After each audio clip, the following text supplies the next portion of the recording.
Bonsoir à tous, bienvenue dans notre émission La Réunion Lila. On espère que vous allez bien, que malgré la pression de la crise sanitaire, vous réussissez depuis maintenant près d'un an à évacuer un petit peu la pression, à prendre le temps de vivre, parce que c'est ce qui nous reste en fait, c'est de prendre un peu de temps pour vivre.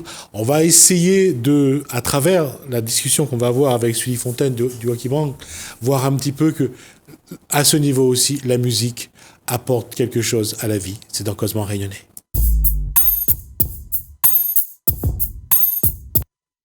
Bonsoir Sully Rivière. Sully Rivière, Sully Fontaine. Ah, Bonsoir Gismi, comment il est? Ça va, qu'il raconte. Bonjour déjà à tous les auditeurs, Ouais. tous les téléspectateurs. Où tu assises par ici. Exactement. Et on parlait de... Oui, on avait parlé c'était l'occasion qu'on avait donné à moi à l'époque de parler de musique aussi, de parler de Sega, de parler d'aventure dans le Sega. Et là, on va quand même venir sur tout ce que le Sega, et c'est drôle, surtout au début du confinement, le Réunionnais a retrouvé un petit peu plus sa culture. Peut-être en tout cas, le confinement il est dur pour tout le monde, il est dur pour les musiciens aussi. Peut-être il peut dire deux petits mots là-dessus. Et surtout les musiciens qui, comme nous, au Hockey Band, l'orchestre en cuivre, nous étaient habitués d'aller dans les mariages, aller dans les sphères familiales. Parce que ce qui différencie un orchestre en cuivre d'un orchestre traditionnel, d'un orchestre de bal, d'un orchestre amplifié, de musique amplifiée, c'est le fait que nous pénètrons dans les sphères familiales. C'est-à-dire nous avons cette facilité, cette faculté aussi, à aller dans les mariages, à aller dans les baptêmes, à aller chez les gens. Et surtout, faire de la déambulation. C'est pour ça que l'orchestre en cuivre, c'est une affaire, il devrait quasiment institutionnaliser dans ce pays-là, c'est-à-dire faire en sorte que les écoles de musique produisent des souffleurs et que l'orchestre en cuivre, il retrouve une renaissance, puisque nous commençons à vieillir dans ce orchestre-là, et le problème, c'est que nous ne serons peut-être pas remplacés, et l'orchestre en cuivre va peut-être mourir. Est-ce qu'il ne faudrait pas changer un petit peu le regard et la définition ? Là, juste pour se rappeler, des années 70, 80, une fête foraine était inaugurée avec, devant l'orchestre en cuivre, chemise rouge, gilet noir, chapeau noir, et l'orchestre en cuivre était devant, et tout le monde suivait. Est-ce que l'image champêtre de cet orchestre, l'image un peu, pour certains, pour les générations qui arrivent, de regarder cet orchestre en cuivre un peu comme quelque chose de vieillot. Comment est-ce qu'on pourrait rajeunir l'image et montrer que l'orchestre en cuivre, ça fait partie de nos traditions, de notre culture? Oui, on voit juste. Il y a effectivement ce côté passéiste, ce côté même ringard que l'orchestre en cuivre pourrait avoir chez la jeunesse. Alors bien pas sûr que toute la jeunesse y pense comme ça, mais nous demandons qu'à faire ça. Nous demandons que juste... s'il y en a des jeunes qui mettent à faire de l'orchestre en cuivre, d'autres ne pas habillés à d'autres ne pas déguisés à d'autres, ils vont faire l'orchestre en cuivre avec cette tenue de coméla. Même ils pensent qu'il peut avoir un regard neuf sur l'orchestre en cuivre, mais il faut aussi des gens neufs. Nous ne savons pas. Nous, notre orchestre, le plus jeune, je crois le plus jeune, il a plus de 50 ans. Le plus vieux, ça a 85 ans. Donc, tu comprends? Donc, il est dur de renouveler ça pour le moment. Mais moi, je pense qu'il peut trouver à la réunion des jeunes, ayant pas de jouer la guitare. Mais ça, tu peux aussi prendre un saxo, prendre une trompette, essayer, et si tu ne gagnes pas, je vais te savoir. Un harmonica? L'harmonica, voilà, il pourrait rentrer dans l'orchestre en cuivre. Mais l'orchestre en cuivre, deux petits mots, d'un point de vue technique, la pointe guitare, la pointe corde dedans, c'est des instruments dans lesquels il souffle. Ouais. Et déjà, juste une petite chose, tu connais le monde n'y connaît pas, mais par exemple, les saxos, les tolérés, il y a des saxos dans l'orchestre en cuivre. Mais le saxo, c'est un instrument dans la famille des bois, ça. Parce qu'il y en a une anche. L'anche, il met une catégorie bois. Mais tout ce qui est, quand il dit souffleur, c'est trompette, tuba, c'est baryton, c'est tout ça. Mais un banjo aussi peut mettre dedans. Mais on revient un instant à l'actualité, Gismi. Ce confinement, cette période, cette crise sanitaire que nous vivons là, a vraiment eu un impact terrible sur la musique à La Réunion. Moi, là, dernièrement, la dernière personne avec qui on a pu travailler, c'était Misty. Elle a tourné un clip que est pas mal, mais je ne connais pas s'il tourne sur notre télé. Je n'ai pas vu. Alors, elle a tourné un dernier clip, Sega longtemps. Hein, nous la tourne ça chez Bernadette Ladoge, mais dans des conditions compliquées, avec le masque, etc. Quand nous, ça va voir un mariage, nous, ça jouait pas un mariage, un rare mariage que nous avons actuellement, et ben, nous, les désolés de voir, la mariée est obligée de mettre un masque. Comment on veut que le plus beau moment de la vie d'une mariée soit fait avec un masque? Donc c'est un contexte compliqué pour tous les musiciens, parce que les répétitions aussi, les compliquées. Aujourd'hui, avant 6 heures, Ouais. comment on fait pour aller jouer? Alors qu'en général, la musique est liée à la nuit. Ouais. D'ailleurs, nous de Sega, notre Maloya, c'est une musique de la nuit. De nuit, ouais. Alors, c'est très simple, hein, c'est juste, j'allais dire, c'est issu de notre... c'est vraiment on appelle ça un héritage de notre histoire. Quand on dit que le Maloya se joue dans les champs de Cannes, c'est parce que les gens qui chantaient le Maloya travaillaient dans les champs de Cannes. Un peu comme le gospel qui va sortir des champs de coton Ouais, il peut faire un peu la comparaison, sauf que la comparaison a quand même des limites. C'est que c'est un cliché, si vous permettez-moi de dire, c'est un cliché de dire que le Maloya vient forcément... Non, pas forcément. Mais il vient des champs de Cannes. Oui, d'accord. Mais aussi. Il jouait aussi dans les champs de Cannes. Mais c'était pas exclusif. Non, parce qu'on jouait dans la cour le dimanche après-midi ou le soir. Et dans les cases, voilà, même, dans les cases, même le petit propriétaire lui faisait son Sega. Ouais. À une époque où, il faut le dire, mais ça, il mériterait des émissions complètes là-dessus, où le Maloya lui était consubstantiel du Sega. C'est-à-dire que le mot Maloya, il apparaît tardivement. Mm-hmm. C'est le mot Sega qui englobe, qui couvre un certain champ de pratique musicale et de danse aussi. Et pendant près de 2 siècles, à La Réunion, c'était Sega, après Sega Maloya. Ouais. D'ailleurs, prends un disque Maxime Lahope, c'est un des premiers qui a eu son disque chez Festival, chez Philips, les disques 78 tours. Quand on prend ces disques-là, on voit les écrits souvent dessus Sega Maloya. Et ensuite, on a eu comme une rivière, il s'avait en 2 branches, le grand courant Sega, la partie avec d'un côté le Sega, d'un côté le Maloya. On voit un peu comme il veut illustrer là. Il y a 2 courants. Et ce courant Maloya, c'est dans les années 60-70, il a été récupéré, on connaît aujourd'hui politiquement, il a été, puis d'un point de vue anthropologique aussi, c'est-à-dire il a eu une scène qu'elle a été créée avec le Maloya. Et cette scène-là, elle a été gravée dans le marbre, je dirais, dans les années 70, avec les enregistrements que nous connaissons aujourd'hui, faits à témoignage, à la fête du Parti communiste réunionnais, avec Firmin Viry, avec Daniel Waro, qui était jeune, mais qui chante sur un de ces disques qui a été fait là. Et là, le Maloya, lui, l'a émancipé à lui, je dirais, du Sega. Et il a eu une trajectoire isolée, je dirais. Et alors que le Sega, le problème était là, c'est que le Sega a été raillé, le Sega, il croit qu'il a été trop folklorisé. Oui, alors 2 choses. D'un point de vue purement de vie. D'abord, le Maloya va se séparer du Sega parce que le Maloya est joué par les Noirs au départ. C'est aussi un cliché. On l'a eu. C'est non, aussi au départ. Non, c'est pas tout à fait ça, Gismi. Ouais. Pas tout à fait ça. Il parle de manière un peu péremptoire, mais il parle d'un sujet que je connais. Enfin, sans prétention. Ça me va. Sans prétention. Ouais. Vous connaissez, moi là, il fait des recherches sur l'origine du Sega. Et on a fait quelques conférences ici ou là, où on a eu l'occasion de dire, et dernièrement encore, lors de l'exposition Tchega et Sega que a eu lieu à Saint-Leu, par le PRMA avec Fanny Frécourt, eh bien, on a eu l'occasion de rappeler que au milieu du 19e siècle, nous sommes en 1850 et des poussières, où il y a un chercheur, un écrivain aussi, qui s'appelle Lacmarie, et ce monsieur, il écrit dans son carnet, dans ses notes, et ensuite ça deviendra un livre, il écrit qu'il a été à Madagascar, à tel endroit, et en demandant à ses guides, c'est quoi cette musique, ses guides lui ont dit, ça c'est le Sega, la danse nationale des Malgaches. C'est là où le mot Sega y apparaît, enfin, il apparaît dans la littérature, hein, et il est important de voir ça.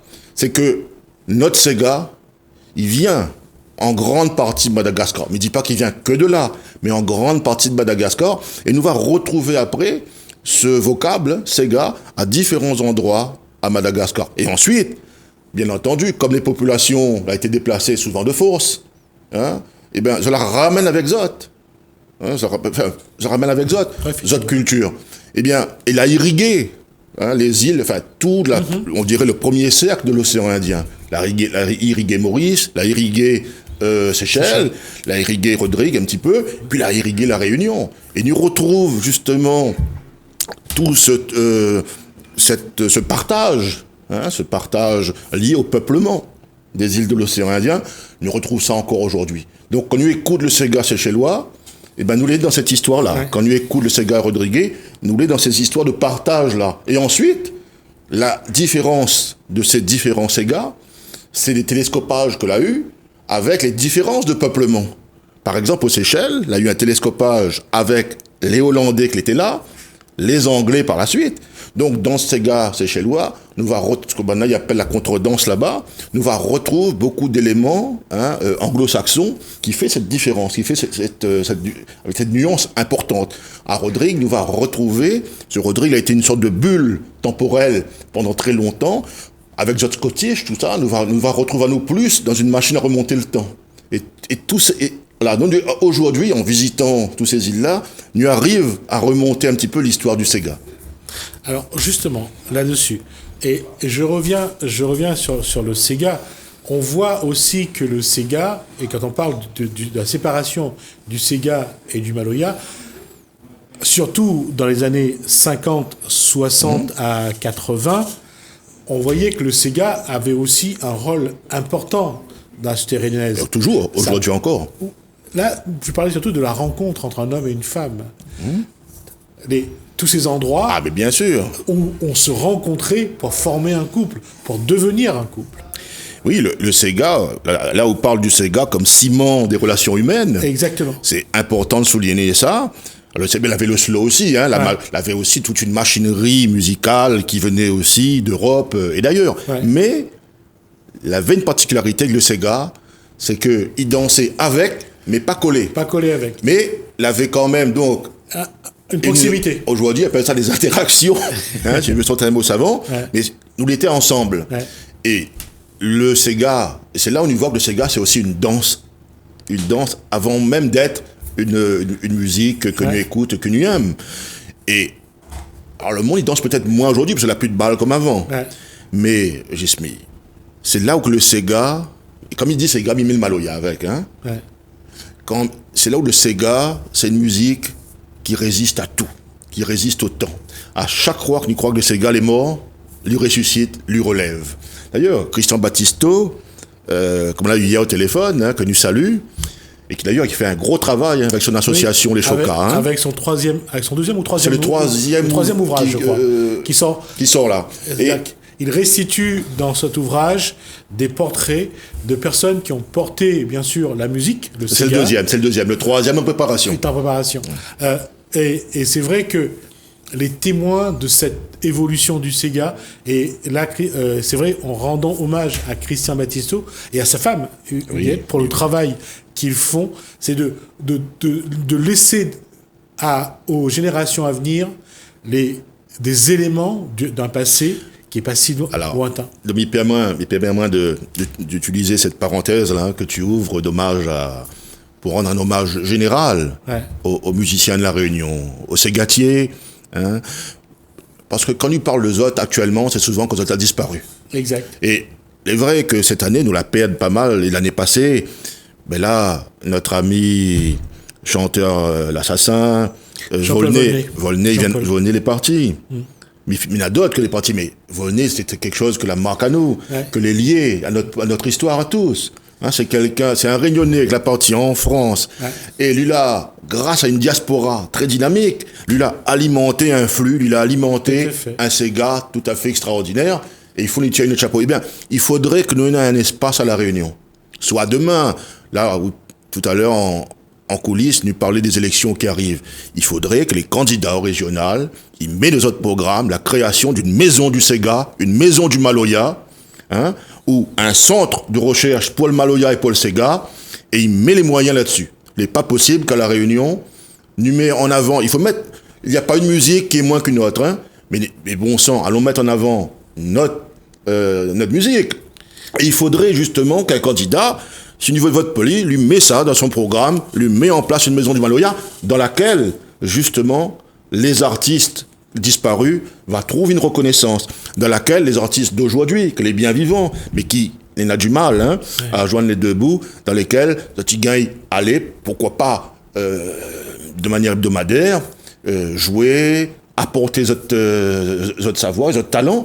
Donc cette maison du Maloya et cette maison du Sega serait quelque chose de profitable à tout le monde, dans lequel il parlerait de notre histoire et ce serait une grande promotion pour la Réunion. D'accord, je retiens et on va sans doute revenir sur cette proposition de Sully Fontaine. En tout cas, on en parlera jusqu'au mois de juin, puisque les régionales et les départementales auront lieu donc le 13 et le 20 juin à La Réunion et en métropole, enfin sur tout le territoire français. Une question, encore une fois, Sully Fontaine, lorsqu'on parle du Sega, d'un point de vue sociologique.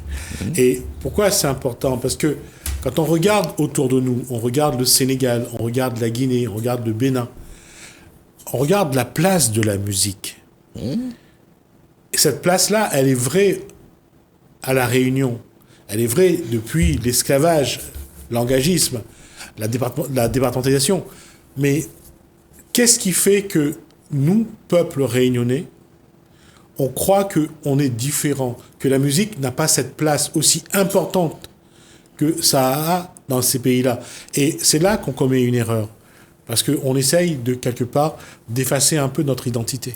Alors, oui, tout à l'heure, quand il parlait de Christian, c'était pas simplement pour rendre lui hommage, mais c'est pour dire que lui, c'est un des premiers, à l'époque, avec Micheline Picot, avoir tiré l'alarme, avoir dit que le Sega était en danger. Ils avaient fait un 45 tours où il disait que le Sega était en danger. Je retrouve le nom un peu plus tard.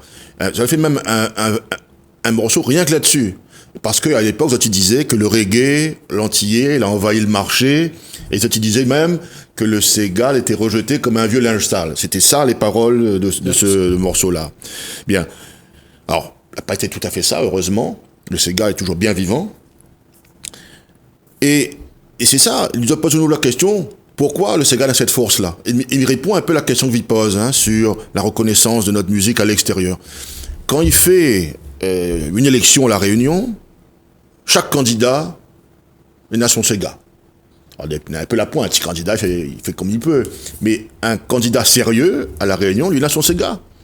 Lui, dans la voiture sono qui passe, qui embête tout le monde souvent. Mais, oui, c'est embêtant. Bon, au Léna, le Sega du candidat, c'est pas forcément un Sega de qualité. C'est un Sega qui pénètre le cerveau, mais à cause le Boog n'utilise pas un reggae ou un dancehall, parce que le Sega, il a une qualité que d'autres musiques la point figure. Le Sega, il arrive à véhiculer une intention, à véhiculer un message, une ambiance, une atmosphère que d'autres musiques n'arrivent pas à faire circuler. Et donc, le Sega comme véhicule, vous parlez de sociologie tout à l'heure, même parlez un peu d'anthropologie, le Sega comme véhicule pour dire ce que le créole il est, ça, il doit poser nous la question. Qu'est-ce que le Sega a à dire sur notre créolité ? Et c'est ça, et là-dessus, il faudrait, pourrait débattre. Eh bien, le Sega, donc, c'était quelque chose, c'est un marqueur ethnique. C'est un marqueur culturel très fort.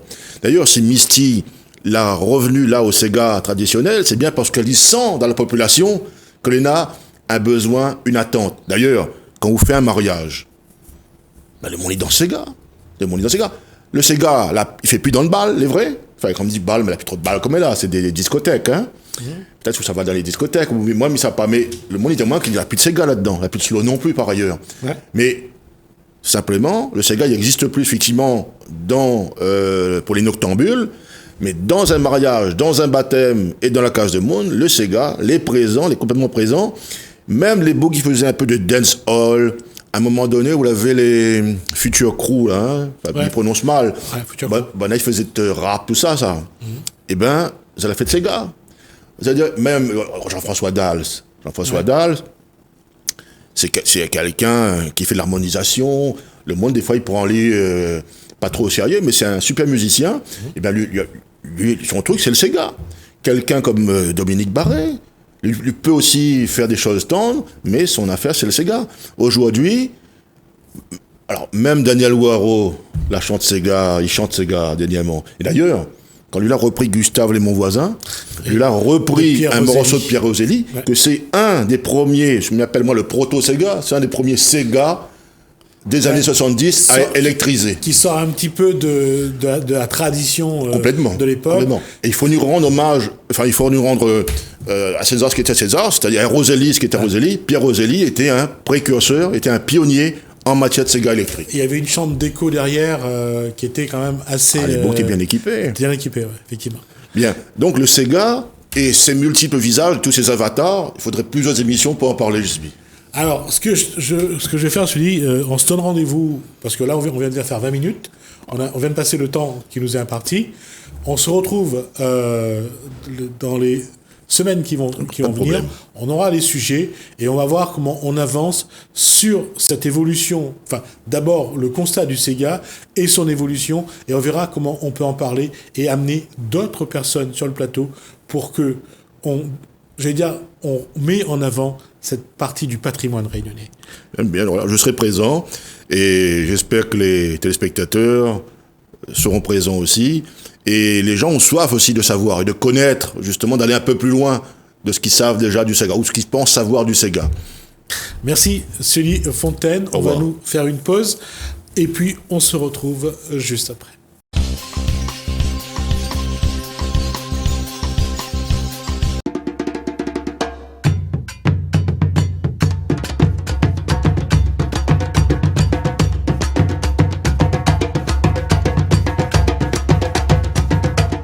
La question est simple, c'est quoi le projet Mémorial des Noms ?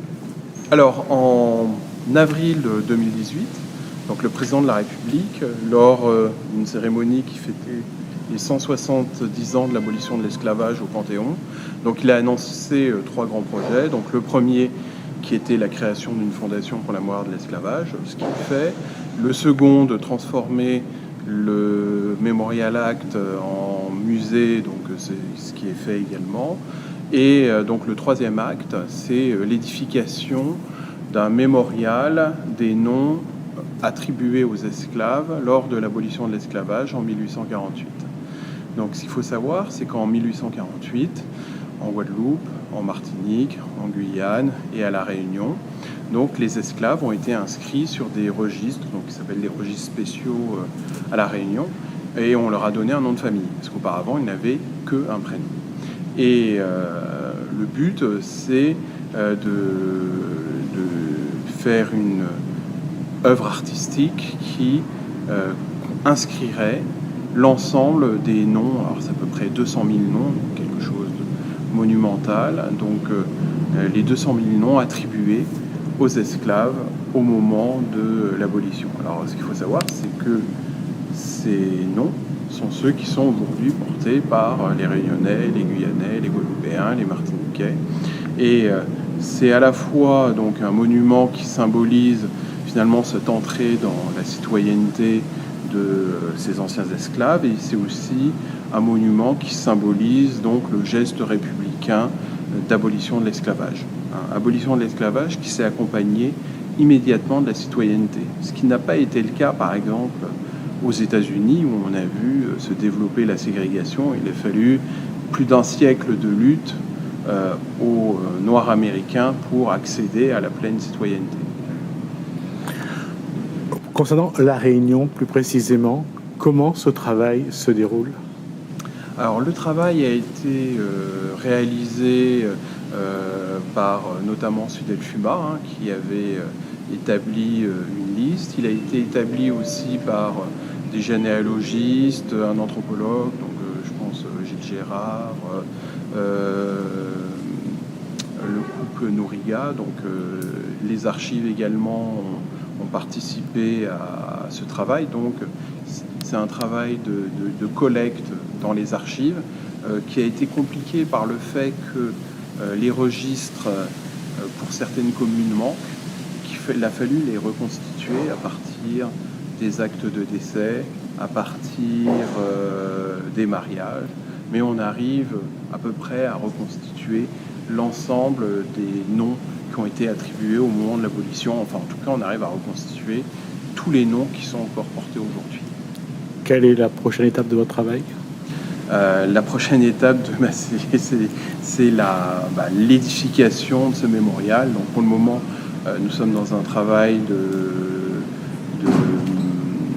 d'analyse des listes, de compilation des listes, et puis aussi de voir avec les uns et les autres, parce que dans chaque département d'outre-mer, ce sont des associations ou des groupes de chercheurs qui ont réalisé ces listes, donc de voir, de les coordonner de manière à ce qu'on ait la mise à disposition de la liste la plus complète, la plus exhaustive, pour qu'elle soit inscrite dans ce mémorial en hommage aux esclaves. Quelle est la date butoir? À quel moment cet édifice sera inauguré? Alors, on espère que ce sera fait d'ici avant l'élection présidentielle de 2022. À La Réunion, il y a déjà un lieu Alors, ce sera au Jardin des Tuileries. Après, effectivement, il pourrait être très intéressant que La Réunion ou des communes de La Réunion le fassent. Ce qu'il faut savoir, c'est qu'il y a déjà une réalisation, par exemple, aux Abîmes, qui est une commune de Guadeloupe, où tous les noms d'esclaves ont été inscrits sur une immense stèle. Il y a un projet en Martinique, à Saint-Pierre, donc au niveau de la cathédrale. On sait qu'il y a d'autres communes qui sont vraiment très intéressées par cette inscription des noms qui permet, en partant d'un nom porté par un esclave, je peux prendre mon exemple, Régent, on parvient finalement à faire l'histoire d'une famille et puis à retracer finalement l'histoire plus générale de l'esclavage.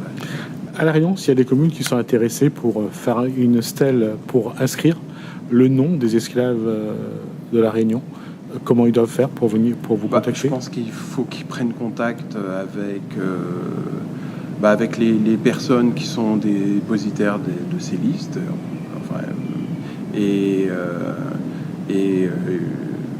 Ça semble tout à fait envisageable. Voilà.